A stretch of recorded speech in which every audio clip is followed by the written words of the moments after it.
everybody. Welcome to this month's edition of Level Up. This show is amazing. If you have not been here yet, you are in for a real treat. The reason that Keap hosts this show is, while Keap is a very, very amazing and powerful tool, like all tools, it needs strategy and humans and thought processes behind it for you to actually get the most out of it. So, Keap lives and breathes by what we call the Lifecycle automation framework. And in this show, we cover a segment of it and bring in a guest expert to really dive deep, and we can have like a really meaningful conversation about it.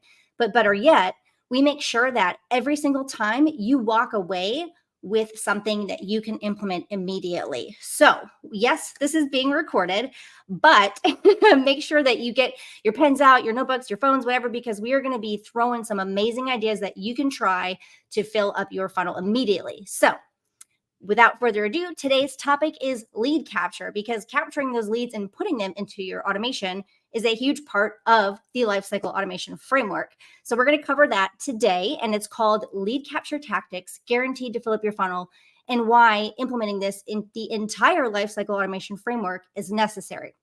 So a little bit of housekeeping. If you have not said hi to everyone in the comments yet, I love seeing this come in. We got Michigan, Boston, St. Louis. Say hi from where you at. I'm coming at you live from Milwaukee, Wisconsin. And we got an amazing team running the show behind the scenes for you. And just do not afraid to chat. If you've ever seen me anywhere, you know that chat's where it's at. So blow up the chat. We love it. And if we see a really juicy question that deserves a rabbit hole, we're going to save it for a Q&A. And then lastly, in terms of the housekeeping, if you look under this video feed, you'll actually notice we have some links and resources for you, including the entirety of the Lifecycle automation framework, because as I mentioned, we're just doing a little bit of a slice today. So make sure you check out all the goodies below, and that way you can just kind of keep this in the video up the whole time without having to leave the screen. Also, as I mentioned, we have an amazing team. They'll be dropping links in the chat as we go, and it's being recorded. So you guys are not going to miss a thing, because you are going to be a buzzing with ideas. It's going to be super, super great. With that, I am Jade. I'm a Keap certified partner. I implement these lifecycle automation tactics for hundreds of small businesses for a living, and I enjoy it so, so much. But I am definitely not the star of the show. I just like talking. So let's bring up our friend, Brett. Everyone, please give Brett Fairbourn a warm welcome. Say hi, Brett. What's up, everybody? Thanks for the intro, Jade. Oh my gosh, you guys, I cannot say enough good things about Brett. Let's start with the outside stuff first. He's an award-winning automation expert, literally has won an award for the work that he did to put together these kinds of lifecycle automation for business. He's been around the world. He's got a beautiful, beautiful family. And best of all, I'm super, super proud to call him my friend. You Absolutely. Might know this is going to be a particularly friendly conversation, because we already know each other. You guys are going to love this. Brett, give us a 1 minute. Tell us about you. Well, first of all, they asked me to record a couple of selfies for social media, and I was like, what do I say about chatting with Jade? Like, just come hang out with us. Yeah. I think it's going to be a good time. So the award that Jade referred to was the Ultimate Marketer back in 2019, and I was super proud and stoked about that. And it was for the systems that I built for CrewTrax. I used to be the VP of Marketing at CrewTrax. And that is the frame within that I'll be speaking from in this presentation. Currently, I'm a product marketing manager at Keap as of like 3 months ago. So very recent experience at CrewTrax. Love that place, love those people. And to talk about some of the things that helped us grow. I think at the time that we applied for the award, it was 700% growth over the previous year. So suffice it to say, this stuff works, guys. So let's pull the slides back up, because before we jump in and we really explain the meat of what we're going to talk about, if you look on the right side where the chat is, there's actually 2 tabs at the top. One says chat, one says poll. So click on the poll, and we just kind of want to get a pulse. Oh, hey, Mike. Oh my gosh, you guys, we got a star in the audience today. Go ahead and click on the poll. We want to know, how do you feel? What is your main mechanism for actually capturing your leads? So we want to know, and then that will kind of help us inform the depth we need to go in this conversation today, because it is going to get spicy. So while you're figuring that out, Brett, why don't you walk us through the very short version, because this is a new thing, right? It's very intense. So let's just talk about on a very, very high level, and what it means to you when you actually execute it in a business. Yeah, so the lifecycle automation framework, the main thing that I'd like to draw attention to is that the sale is in the middle of the journey. We often think of, a sales funnel, that the sale is like the end. That is not the case in lifecycle automation framework. The sale is in the middle of the journey, and there are all the things that come before it, and very importantly, all the things that come after. So to Mhm. think of like a sale as like mission accomplished is wrong. That is the wrong way to think about it if you're going to really embrace lifecycle automation. A sale is a crucial step in that customer's journey, but we want to really wow them. Like I said, create fans over on the top right, deliver, impress, and multiply. And multiply, means they offer referrals, and you have people coming in over on the left side. They are new leads and come through that life cycle automation again. So it is a life cycle. It repeats over and over as your customers become fans, and of course, before that, it's going from never heard of you to I love you and I'm telling everyone about you, basically. Right. I love it when people talk about the life cycle being like a marriage, right? You don't want to like get married and then stop caring about your spouse. Like that's just the beginning, right? Like By the way, leads is today like today is my today is my 13th wedding anniversary, so that's a great analogy to use. congratulations. And I am Thank you. loving, oh my gosh, look at all these people coming in the chat. Hello, everybody. We're so glad you're here. This is awesome. And the poll results are in. For a minute there, like lead magnet was the number one, but then right at the last second, thanks everyone for weighing in, it changed to referrals. So we have referrals coming in, which can also be automated, guys. This is going to be super, super juicy.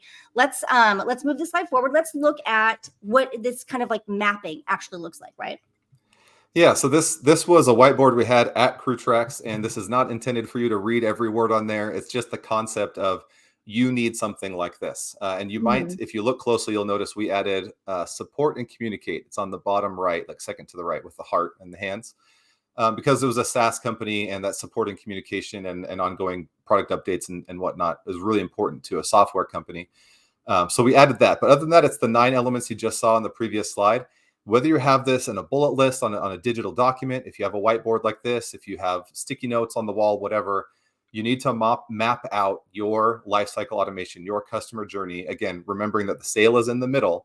And then you look for ways that you can guide people carefully from one step to the next, and also ways that you can help really anxious people jump and skip steps, right? If someone just heard of you and they want to buy, great, make it easy for them. So it's sort of the hand holding all along the way, as well as it's almost like the what's that game, Shoots and Ladders, right? You have some ladders that'll skip past to different stages if they're ready and they're anxious.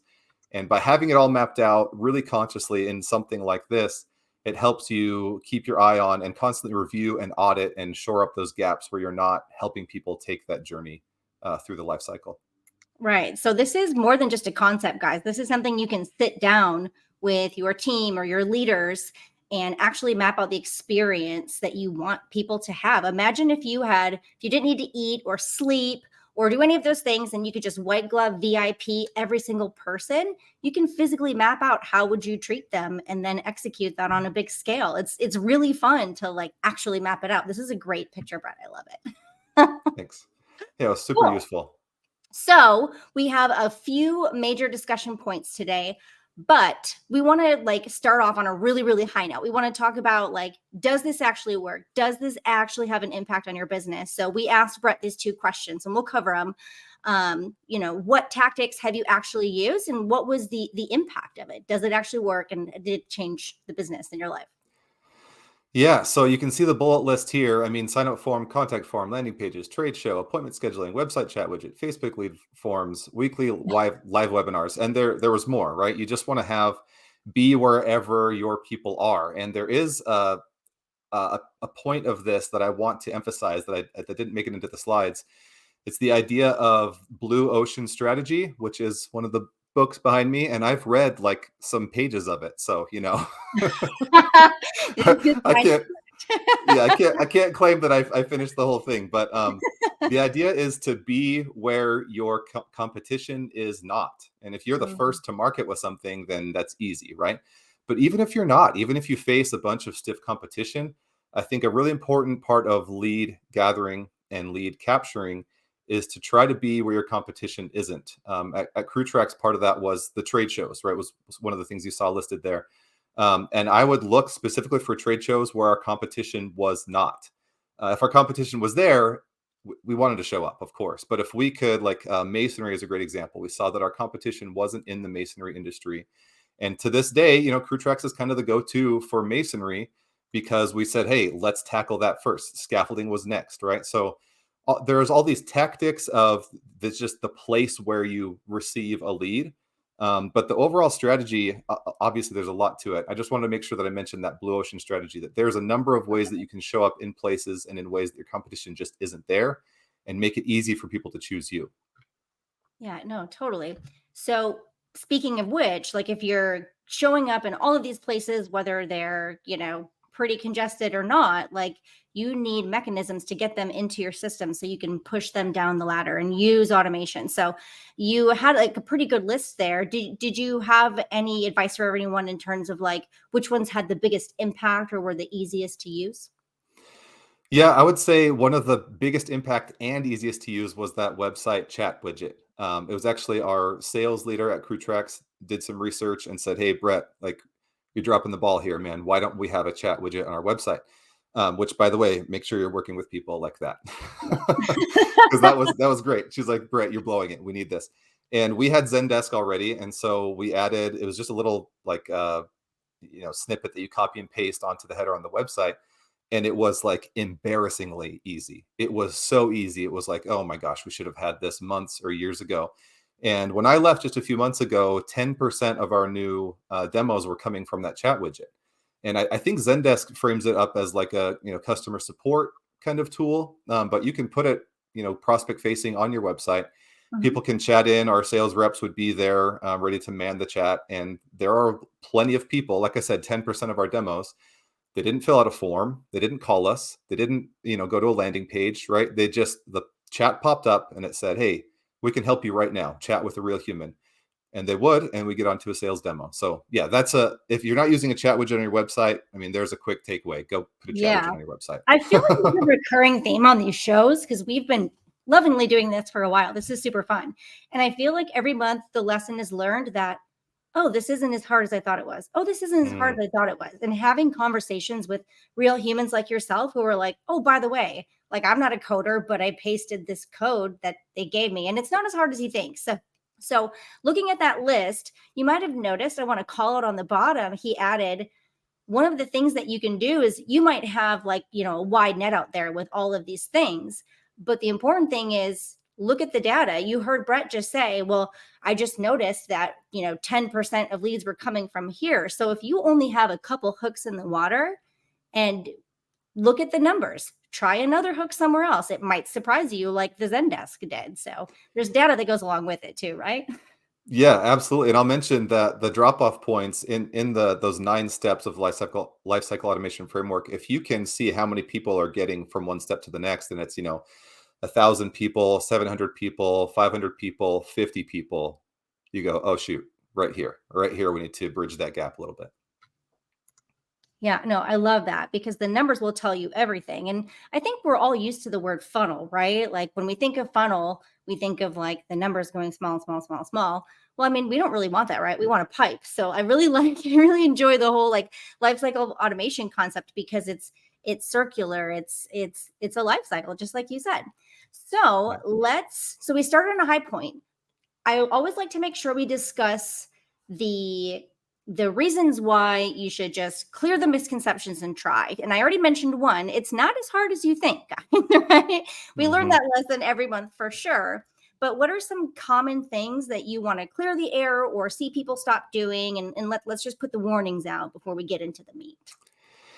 Yeah, I think this first one, I think small businesses are more guilty of this. That's not based on any research or anything, just my gut feeling, because we have so many things going on at once. And at a small business, there's not many people to pass the buck to, right? So you have to stay on top of so many things that it's like, okay, we've got this message we need to get out. We have, an event or whatever it is you want to communicate, and it's tempting to not take the time, not only in the process as you go through, but also when you're actually sending that communication, to carefully segment who is receiving that communication.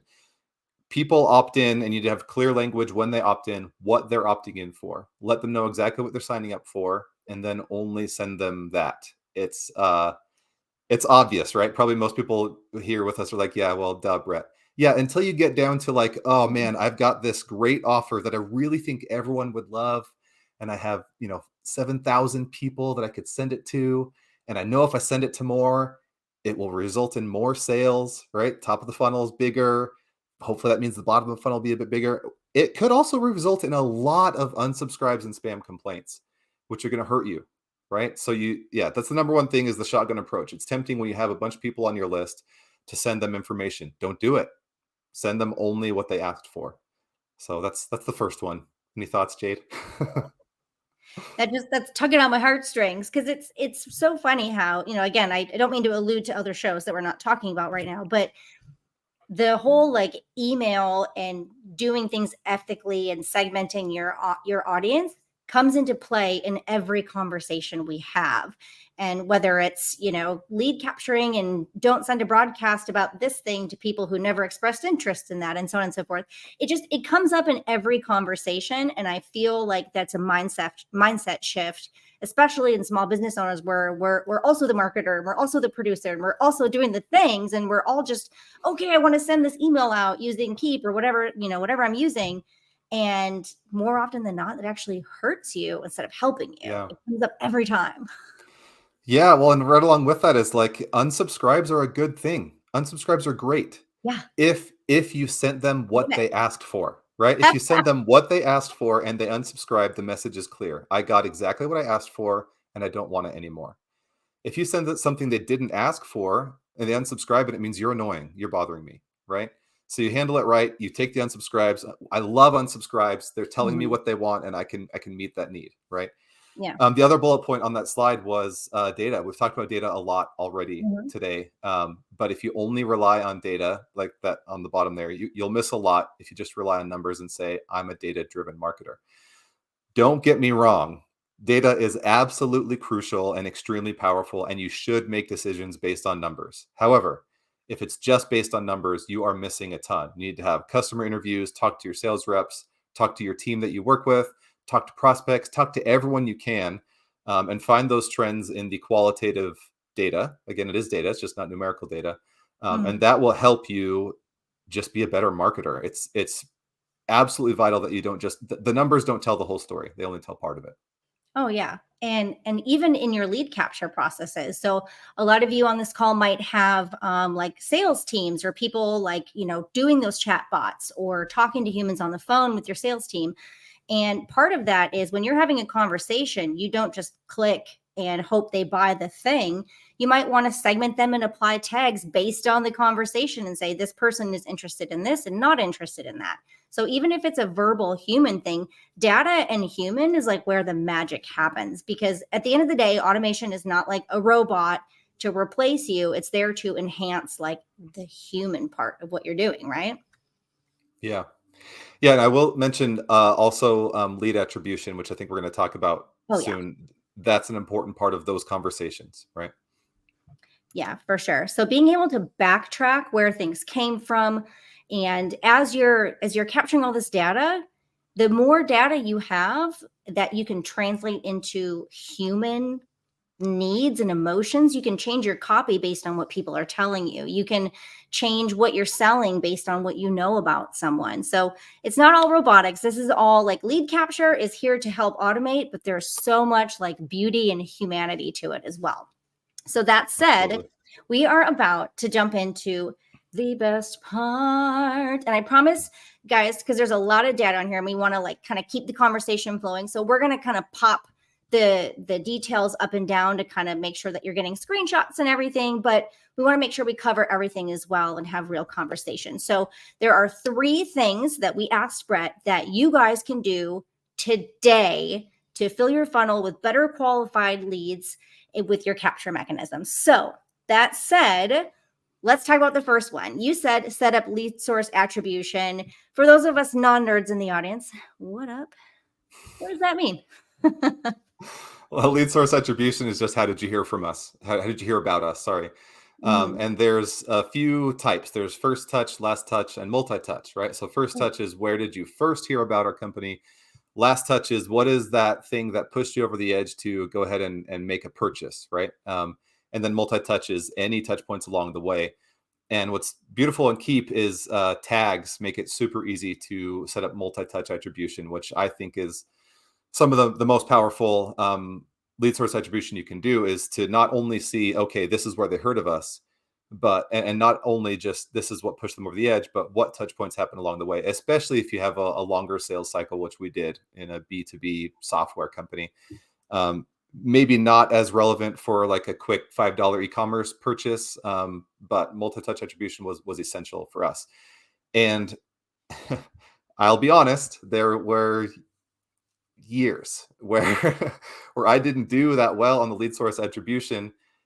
And but the difficulty is like I could beat myself up, but I was doing some. Like that's the difficult thing about all of this, and especially in a small business, is when it's all up to you or it's up to just a small team. You do the best you can, but I put this as number one on the list because it is so valuable in the long term. No matter what you're doing to capture leads, you want to know how that lead heard of you. And then, of course, the end of the line for that strategy, that process is the ROI, right? How much money do we put into those places that we're trying to get leads? How much money do we get back from there? Right before I was leaving, there was a conversation about turning off one of the tools we're going to share in this presentation, actually, because one of our lead sales reps, who's he's just a genius. He's so good at what he does. He said, "We haven't closed anything from this lead source." And I went, and I looked in Keap and I pulled up the report from this lead source and said, in the last X number of months, we've had, it was like $60,000 in sales. Like that's 60,000 is more than zero. We should not shut this down. Right. But without that lead source attribution set up in place, it's such just a nebulous unknown, like sticking your finger in the wind. Like I think this is working. This trade show seemed to go well. It's anyway, the lead source attribution is so vital. Do it. Take the time. It feels like a hurdle, feels like a speed bump sometimes when you just want to get the thing done to set Mhm. up all this sort of metadata around it. But you have to do it. Yeah, and a couple of things on that. One of the reasons why people might think, well, we're not getting any sales from this is the time it takes to close the sale. Because if you go to a trade show and you capture 100 leads and you don't have any sales the next month, you might be thinking, "Oh, I'm never going to go to that event again." But if you track it over the long term, maybe a salesperson closed it, but you find out a year ago they met you because you showed up, and so the attribution is multi-step. It's a long thing. And I want to ask people on this call, since those poll results were really close. Remember, we talked about how a lot of you said, I get a lot of my leads from referrals. And a lot of you said, I get a lot of my leads from lead magnets. So let's talk about lead magnets first, guys. How many of you guys have like a landing page for your lead magnet, right? That's the point of capture. You're putting a barrier. They have to submit their email address to get your lead magnet, probably, right? So if you're doing that, do you, yes or no, do you know how people are getting to that page? Or do you have yet to learn? So let me know in the chat if you're using, I've heard of some easier ways to do it, because I know like there's the whole Google Analytics and metadata tracking that you're talking about. That's one thing. Or I've seen people make duplicates of their landing pages, and only these people get this copy so that they get a tag when they fill out. But these people over here get this version of the page so that they can get a tag when they fill it out. Ultimately, they get the same thing, but there's like easy and advanced versions of tracking this kind of thing. So I'm looking forward to know, like, are you guys trying this yet, or what are you afraid of? Let us know in the chat. Well, I want to hear what Brett thinks about that. Yeah, I'd love to hear, honestly. Like the thing is, when you come to a presentation like this, at least personally, it's easy to kind of beat yourself up and be like, "Oh, I know I should be doing that." But how about some celebration, right? Tell us Yeah. something you're doing, because there is an easy version, and the easy version is really powerful. For Mhm. example, real easy version is on our first when someone opted into any lead magnet, any contact form, whatever, when they became a lead, the first email for us, it came out from an account manager. and it included, hey, before I forget, how did you hear about us? Right? Super easy. That you don't have to do any of the systems, any of the techie stuff. Just include in that first email just the question, how'd you Mhm. hear about us? And a lot of people answer. Yeah. No, So totally. So like he said, there's easy and advanced versions, and we want this part of this conversation to be like, oh, I can do that. I can do that right now. And I love this chat, you guys. Some of you guys are doing this right now. So this is super exciting. So now let's talk about what's on those pages. Let's talk about number 2. What are some things that we can do to enhance that barrier to entry so we're getting as much data with the lowest resistance possible? Let's talk about that. yeah, so adjusting the barrier to entry is all about either opening the funnel wide open and just getting as many people in as possible, or narrowing it down and saying, no, we only want these specific people. And to answer Miguel's question real quick, thank you for asking, Miguel. What is a lead magnet? Mhm. Something you offer to somebody in exchange for their contact information. So an example at Crew Tracks was we had a lot of people asking us questions about their accounting system because our software had to integrate with their accounting system. So they'd say, what accounting system do you guys work well with? Well, we realized we had exposure to all these different accounting systems. So we surveyed our people internally and ranked them and offered that as a lead magnet. Here's a ranked list of accounting systems you could use in your construction business. Hmm. Okay. So now to that point of adjusting the barrier to entry, we could put out a Facebook ad and say, here's accounting systems ranked, and just send it to anybody. And we would get a bunch of garbage leads that have nothing to do with us. Right. Or we can narrow it down. One of the most common strategies is by adjusting the number of fields on the form, right? So if you say, what type of construction industry do you work in? How many employees do you have? Right? Each of those questions is going to narrow down and raise the barrier to entry. It's going to narrow how many people come in. And if you get enough on there, you're going to get just a few leads trickling in that are just gold, especially if you set up that form to like, how many employees do you have? And the smallest number is 10, because you don't want to work with companies that have fewer than 10 employees, right? You can kind of Mhm. vet people out with your barrier to entry, and you adjust that, open it wide, narrow it down until you find the right balance where you want some garbage, like you want some garbage leads. Otherwise, it's too Mhm. narrow. When we have a good ratio of like, okay, we're getting some junk, but mostly good, then you found it. You found the barrier that's appropriate. And one thing I want to call out, and I love the way you answered that because you wrote the word adjust. Like you might have a great lead magnet out there and maybe try if you feel like you're getting crap leads, then add one more question and let them qualify themselves. And if it's too much work for them to answer one, well, then they're probably a crap lead. And now you're not paying for, now they're Yep, not hurting your exactly. email reputation. But conversely, if you're getting too much, maybe try, you can adjust it either way, even with what you already have. So this is not like make a new form. This is, you can tweak it and measure the difference. Everything is measurable.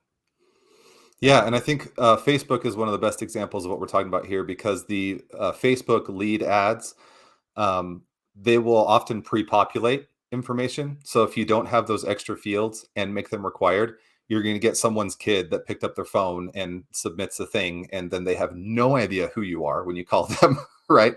So that's the barrier. The barrier to entry too low. Funnel's wide open. You're getting some kid who is playing a game on his mom's phone and then hit submit to get rid of the ad or whatever. Not good. Right. So Facebook is a prime example where adding those fields can help you narrow down and vet out those leads. Yeah, yeah. And then the last bullet point on the screen, and we don't need to harp on this one for a long time because we talked about it before, but it's totally worth calling out again. The lead capture. If you were to ask any business owner in the world, guys, and you too, right? Like, what do you want most in the world? You want more good leads, right? That's what everyone wants. They want great leads and they want to serve the world and it's amazing. But I think it's often like the glowing thing in the middle that everyone loves and wants and cares about. But don't forget, like Brett was saying about Yeah. marriage, like closing the sale is like getting married, but you have to date and you have to be a great spouse at the end of the day. Yeah. So this whole lead capture shouldn't live in a silo, right? Yeah. Yes, I'm going to avoid extending the marriage metaphor here, because what I'm going to say, what I'm going to say next is, you have all of these prospects, right? All of these Mhm. prospects that are in your CRM. They've come in as leads. You've done it. You've done the lead capture. If Hmm. you keep focusing on lead capture, you're going to waste a lot of money because you have all these people, you already have their information. Now, how are you taking care of them afterwards? If you call them once and say, I got voicemail next, you are throwing money in the garbage, right? You have to view the entire lifecycle automation altogether. And every once in a while, you got to say, like, wow, I have how many people, how many leads have come in the last few months? How many have become sales? It's the what we talked about in the beginning, seeing those drop off points along the way, because I guarantee right now you have sales waiting for you in your list of prospects that's already in your CRM. So we're here today to talk about lead capture, but don't go away and just focus only on lead capture. Of Yes. course, the leads you already have need to be nurtured and converted if possible. 100%. So that said, the ideas and implementation tools and tactics we've talked about for lead capture have ranged from super simple, duplicating pages or asking, where did you hear from us, to super, super advanced. So guess what, friends? We asked Brett to supply a list of some things that make this lead attribution for your lead capture a lot easier. So can you kind of go through these one by one? Yes, absolutely. And by the way, I think this is a good time to mention, I noticed that Jillian is here in the chat with us. Jillian, if you wouldn't mind, go ahead and share the URL for your mastermind or mastermind. Yeah. We're talking just about She lead capture. Yeah, it's just about lead capture, and she knows what she's talking about. So, I mean, really, I don't know if you guys have her for one of these events, but she should be in this seat. But she's got great information, so check it out. So yeah, Uber Suggest is Neil Patel's tool for the bullet point we put there is siphon organic traffic from competitors. That's one thing you can do with Uber Suggest. That's the way I used it most. You can look at competitors, see which pages have the most traffic and which keywords are driving that traffic. And then you can go look at that page and go, okay, here's the experience that they are providing for users who have searched these terms and found this page. I think I can do better. And you create that page, you target those keywords, and you start siphoning that organic traffic. And this works so well. It's easiest for stuff that you're already kind of ranking for. Like if you're like seventh or eighth or something, and you want to get up to second, even first. Um, we did this a few times, and we saw that the changes in a matter of weeks. We went from sixth or seventh to first or second. Piece of cake Mhm. using Uber Suggest. However, this is a long game and there's no end to the content that you can create using this. So it's easy to start and it goes on forever. So Godspeed, you can do it. Yeah, all of these are kind of jumping off points, but like anything else, like you guys, all of your businesses are different. All of your businesses are unique and you serve different people with different needs. So are we saying you have to try all of these? No, but some of these might give you ideas. And especially the first one is literally just about finding ideas. This next one, I have personally seen Brett talk about this and like display like the final product where he made like an amazing, what was it, like a beautiful ebook with like no graphic design experience and like very minimal copy. You just knew like the bullet points and then you just went bleh, and like Yeah. the tools made it for you, right? Yeah. Well, this was that lead magnet I was talking about earlier, where we surveyed our people internally, Mhm. came up with the data, and then Canva is so underrated. I mean, people who know the Adobe suite, who are legit designers, who are not me, they say that Canva. They say nice things about Canva, including if you don't have the premium subscription, you can pay like $1 per image to put it onto your design. My friend who's a legit designer, he's like, they're ripping you off, and I'm like, no, they're not. I'll pay $1 per image all day long. But yeah, for that lead magnet, I used a Canva template and I just made my stuff fit into it. Like that looks nice. I'm not going to design something when they've already designed something that looks nice. And then for the copy, especially with ChatGPT, if it's like I've got this little spot, it's only going to fit 50 words. I want to say this. That's a job for ChatGPT. Say And this in 50 Joe words. Joe chatted. He goes, "I freaking love Canva." Me too. Amen, Yeah. everybody. We've had a Canva expert on this show, and we've had a Chat GPT expert on this show. Like we are living it up. We already talked about the Zendesk a little bit. So let's skip that one. I want to hear a little Yeah. bit more so that we get to all of it about Wingman and lead forensics. What are those? Yeah, so Wingman, if you have sales reps or just for your own phone calls, it's incredible. It'll record the call on, on a Hmm. Zoom meeting or a Google Meet, something like that. And then it writes the transcription for you, and then it gives you a talk ratio, like, the sales rep spoke 80% of the time. Not good, right? You want to get as close to 50-50 as you can.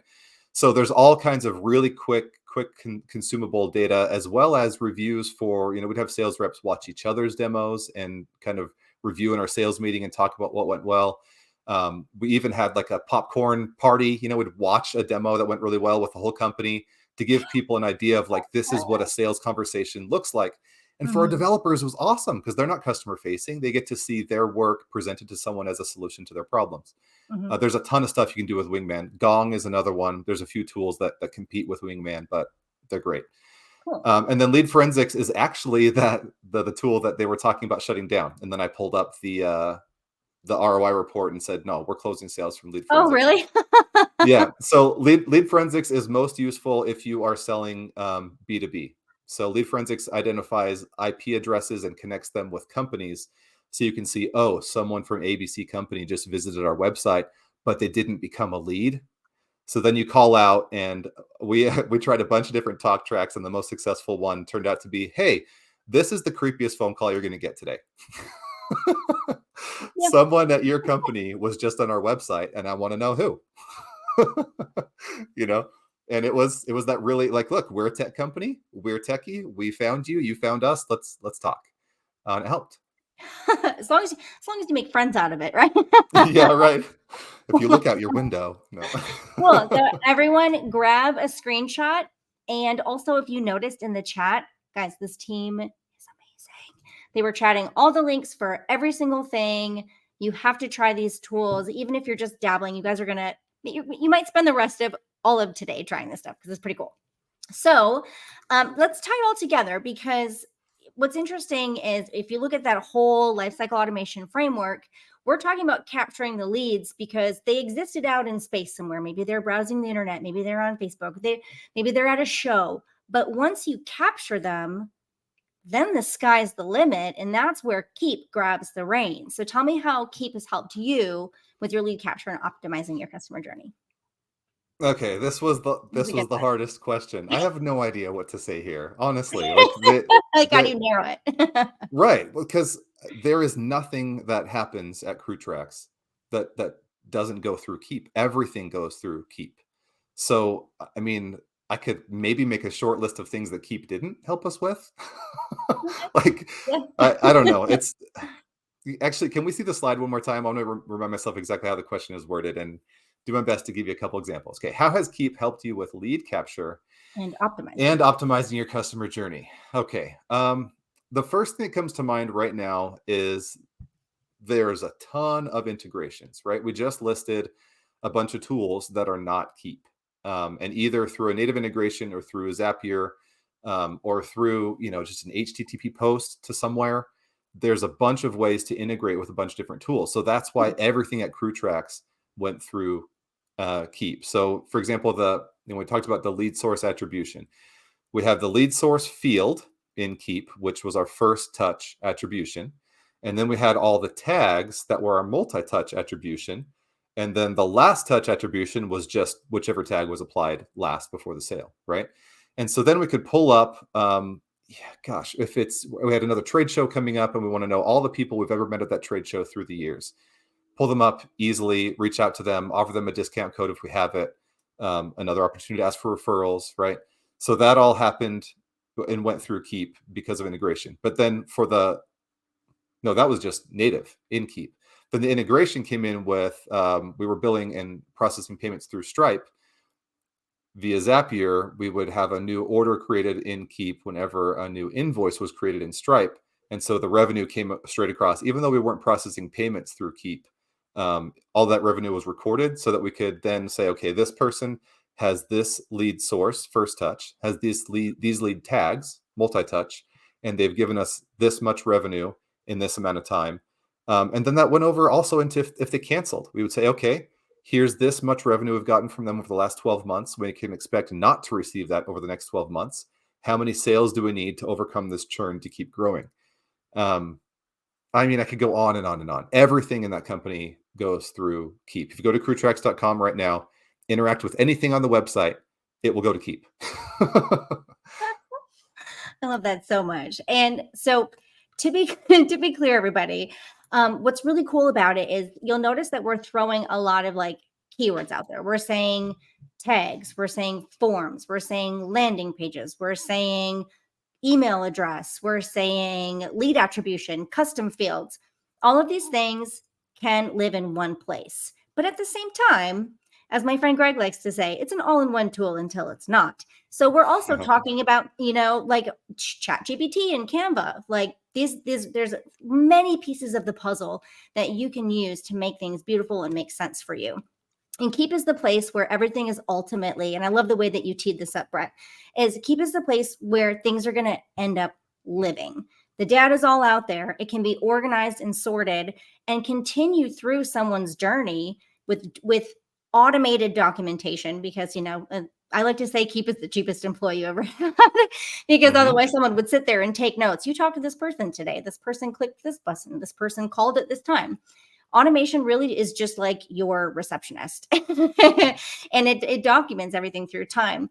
And as Brett said, there are times, I'll have clients that'll say, can you tell me what happened to this person? And it's like looking back in time. I can see they were on your website from this location. They clicked on this, then they liked this lead magnet. Then they talked to this person. They disappeared for a month. But you know what? Then they clicked on this over here and they really liked that. And they went down that journey.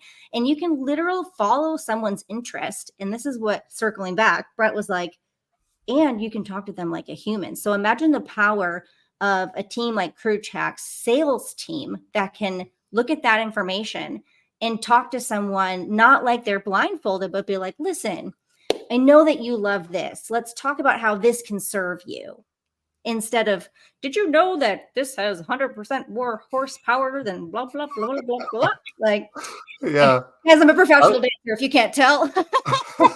I was going to mention what's cool about, and like I'm glad the slide just came back up, optimizing your customer journey. The sales leader I talked about earlier, her name is Mel Miller, by the way. She had no idea I was going to be mentioning her here, but I think she's trying to find her next opportunity. I think she's kind of figuring out what to do next. So if you need an amazing sales leader, she might be available. Let me know. Amazing. But unfortunately, she doesn't live inside Keap, but. No, she's not part of the Keap ecosystem, except that she and I work together, so she's an honorary member. But when she would review, sales with the team, she would tell the whole story, going through the history in Keap and say, hey, this person we met at World of Concrete back in 2017. We saw them again in 2019. We had, they interacted with this email. They attended this webinar. They had a demo. They had a second demo. Then they ghosted us for a while, and they tell the whole story because the whole history is there in Keap. So, yeah. It's beautiful. It's beautiful. So, guys, don't stress. I'm going to kick Brett off, but he'll come back. I promise. So, because I want to show you guys, like we're talking, like I said, there's a lot of like nerdy keywords going on here. So, Brett, we're going to. All right. Be right back. Okay. Yeah. Because there's some good questions.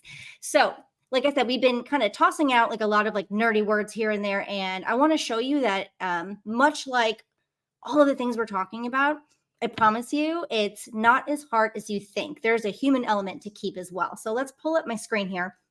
I have what we call like a sandbox app. This is one of my fake demo apps that I have because I have leads like Andy Bernard and Pam Beasley and Michael Scott. They're great contacts. They're great leads.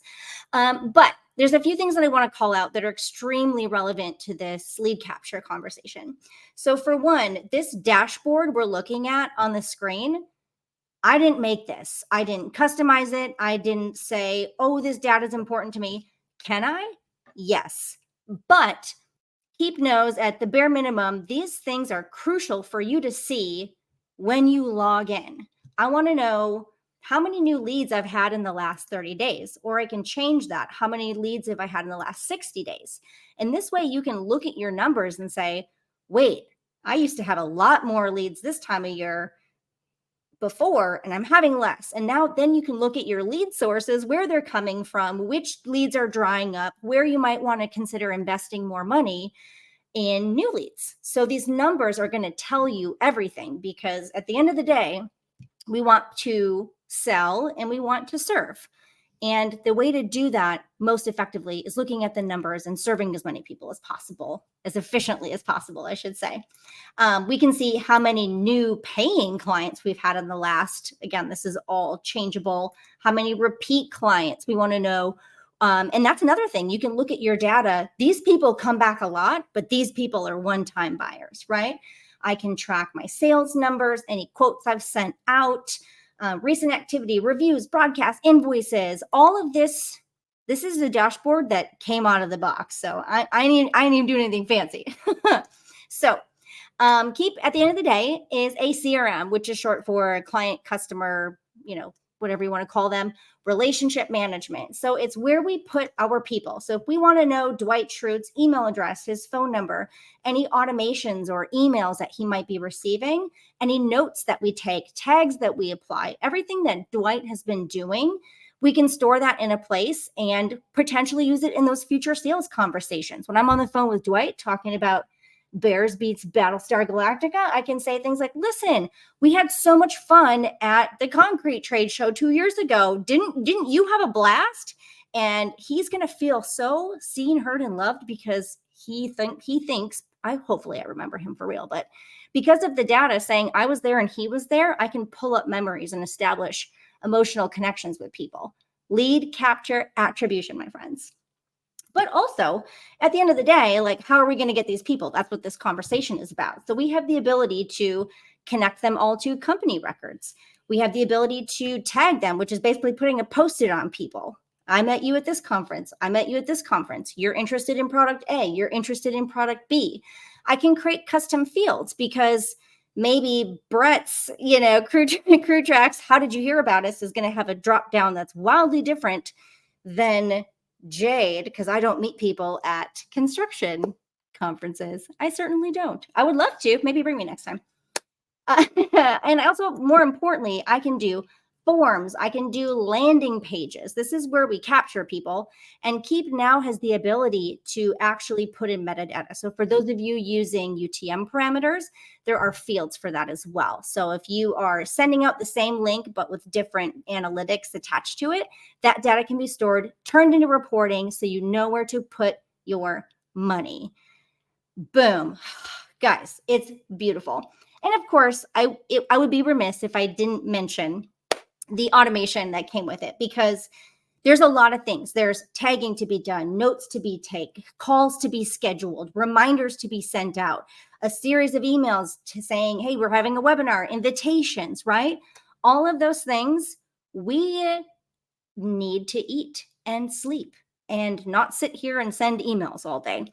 So the best part, in my opinion, about Keap and this tool is that I have the ability to preset my lifecycle automation. If someone comes from, it's all when then statements, right, friends? When someone comes from this conference, I'm going to send them down this path about this product because they said they wanted this. I can pre-map out those experiences and think to myself, if I could spend time with this person and just give them my all, what would I say to them? And that, my friends, is how I design my lifecycle automation. So, and the beauty of it, like I said, I don't want to intimidate everyone with the concept of automation, because luckily there is an entire Keap Academy that is available to you for trainings, both on product and strategy, which is why we're here, right? We're talking about strategy. Love it. But also there's templates that come with it for both easy and advanced automation. So if you are new to this, we are here for you. You can just click, yes, I want to do the ask customers for a review campaign. And a lot of you said you get a lot of business from referrals. My question to you is, how systemized is it? And can we automate, and can we approve and track data? Which referral sources are better? This is where it gets really, really fun. So I could dig in this all day. I just wanted to kind of highlight and click and show you that some of these things exist. But before we bring Brett back up, say that 10 times fast. Whew, man, if Greg's watching, he is going to make fun of me later. I want to talk about one more thing. If you want to hang out with Brett, with Jade, with the lovely backend team. Oh, and by the way, learn about Keap, learn about Lifecycle automation, meet small businesses, find out what they're doing that works. Maybe find another small business and mentor them and learn from the newest cutting edge strategies. Come to Phoenix. We're having a conference, formerly Icon. It is now called, appropriately renamed, the Let's Grow Summit. It is November 8th through 10th in Phoenix. I will be there. We will be there. We will learn. We will grow. We will automate all of the things, and scan this code and use this promo code. So the promo code is underneath. Don't forget to punch that in. You can get 20% off. So make sure you use that. Guys, we're tracking the data. If you use this promo code, we know that you got that this lead was captured from a Level Up show, right? So, guys, we eat our own dog food. Okay, and at the same time, if you are not using Keap yet, please go ahead and scan this. The humans in the company and the humans that use this tool is a family, and the resources and family that's available to you, you will not be alone. Give it a try. We're here for you. Brett's here for you. I'm here for you. Half the people in the chat are here for you. All the people in the chat are here for you. Try it out. We got your back. Good stuff. I get really excited and I lose my breath because I have so much fun talking about it. Okay. All right, guys. So. My turn? Can I say something? Yeah. Oh. I just wanted to say I wanted to second what Jade said about Keap Academy. Keap Academy. A couple people are in the chat from Keap Academy. Michael Edelman, Greg Jenkins. I've seen them here. Yeah. The Ultimate Marketer Award I got a few years ago, Greg suggested that I apply for it, and I laughed at him. Literally, that was my response. I laughed at him because I didn't feel like I knew anything about marketing. I just did what other people taught me to do, and it turned out they were teaching me the right stuff. And by learning that and doing it, it turned out I could do marketing. So just second what Jade said about Keap Academy, that's the content. That's where I learned to become a marketer, was that content in Keap Academy. And then also attending Keap events. So come see us at Let's Grow if you can. I mean, it's you owe it to yourself, to your business. If you are a serious small business, you need to go to things like that. Take the time out, get the plane ticket, get the hotel, spend time in the ecosystem, in the environment, shoulder to shoulder with those people who can. I mean, if this hour was valuable to you at all, imagine hours and hours and yeah, exactly. For sure. And to Allison's point, there was a gold mine of information here today. And these conversations, while they're meant to be casual and conversational, there's usually a fire hose that comes out. So don't forget the chat. The team has been dropping all of the links, but also check under the video feed for extra. She's even putting my link up. You're so sweet. I'll hold your hand if you need it. So we want to get to some of your Q&A. So if any of you guys have burning questions about, especially for Brett, about lead capture, about attribution, put it in the chat and we'll take them for at least the next 5 minutes or so. We'll run out, but keep them coming. So LA asked, does Keap work with air call phone apps as well? And I think this is a great question for Brett, because while you may not have used this one specifically, we can touch on integration, the fact that there are integration tools, but also your experience using phone sales processes and with your lead capture. Cool. It just so happens this is not a good question for me. I haven't used. So we used 8x8 at GrewTrax, which was a great phone system. It was not integrated with Keap. I don't know if there is an integration with Keap for 8x8, but that was set up long before I joined the company. We were sort of in a family of 3 companies, and they all use the same phone system. So that was kind of a messy area in terms of my experience. Honestly, I'm not sure. I don't know about integrations with. I've never used AirCall. Sorry, big old I don't know from me. Yeah. So what's funny is I'm glad that you said, I don't know, this is a bad question for me, because it's really opportunistic. Because number one, guys, Zapier is not the only integration tool out there, but it's probably the biggest and most popular, my guess. I'm just going to, don't quote me on that, but you can go to zapier.com/apps to see if it's possible.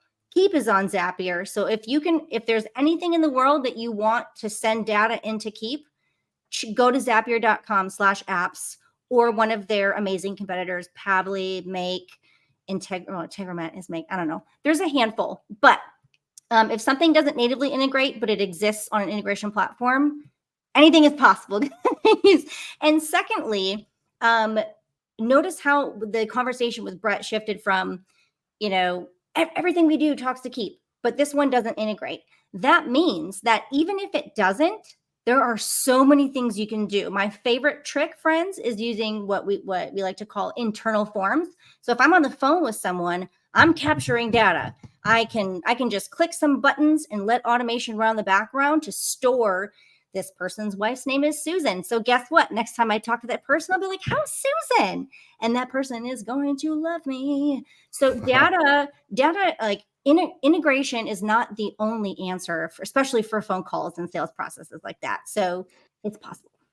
Yeah, and I'll mention that Keap does have text and voice features. The voice is more like almost like a cell phone for your company. It's like one phone number, so maybe not an integration with like a big, call tool that you're looking for with round robins and things like that. But the texting, holy cow! Like I actually just made a demo video for the texting last week. I didn't even know, like, my crap, I got to go back to Crew Tracks and implement some of the stuff because Keap does a lot with text messaging. So there's that. Yeah. And Becky also mentioned in the chat, Fix Your Funnel. So Fix Your Funnel is also a phone and texting app as well as other bots it can do. And that one is made specifically for Keap. So what if what you're using doesn't integrate, there are probably a variety of other tools to try out. So like I said, you guys, I could say this 100 times and I'll say it again. The sky is the limit, and Keap is a really great foundation. And what you stack on top of it is so unique to you. But that's why it's going to be great to come to the Let's Grow Summit. You can find out, hey, are you using AirCall or using Fix Your Funnel, and why? And you can have real conversations and people can tell you about their real results for sure. And then let's bring up Greg's point, because I want to bring this up. He said, I used to track all activity from Facebook under one lead channel. It was confusing. So for example, you can just attribute it. This is a Facebook lead. That's basically what he's saying. Little tag, Facebook lead.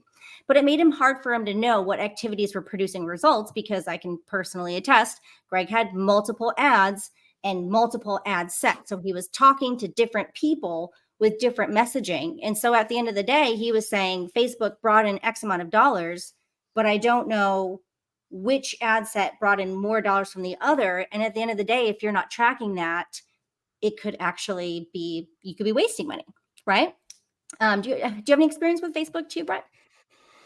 Yeah, and we separated a lot of it by having different ads go to different landing pages, which would then apply, the tags applicable to those landing pages. The trouble I had with Facebook, honestly, was that people didn't follow the course that I had built for them, and I think this was common for us in the construction industry, sort of an aversion to technology. I think more so than in other industries. It's a very hands-on, shaking hands, physical work kind of industry. And so people would see our Facebook ads and then they'd pick up the phone. So we were in the process of, different phone numbers on different ads to track that way. Like if they call this number, then that means they came from this ad. So yes, I have had similar experience there. It sounds like Greg got a lot further down the road in segmenting that traffic than I did. Yeah. And, one thing that keeps becoming apparent, especially as people bring up different tools that they want to use, is everybody's different. And we loved having Brett on. Thank you so much for coming. And he shared his experience and what worked for one company in one industry and like their one little vertical inside this giant industry. So it's amazing. And I hope at the end of the day, you guys took some action items away from you. Brett, do you have any parting words before we say goodbye to everybody? Just encouragement. I'm going to steal your line, Jade. You guys, you're doing great. You're here. You're here. You're doing it. You're here to learn. You're probably thinking there's all the things I need to do, but just pat yourself on the back for just a second. This is it. You're doing it. You're doing great. Yeah, you are doing great. Guys, try one thing. If nothing else, I know it was a fire hose today. Pick one thing, rock it, and then come back and find us like on Facebook or Instagram and be like, that was awesome. It was so much fun, because we want to hear how it goes. So stay with us and let us know how it goes. And we'll see you in November. Okay? Thanks, Jade. Bye, everybody. Thank you.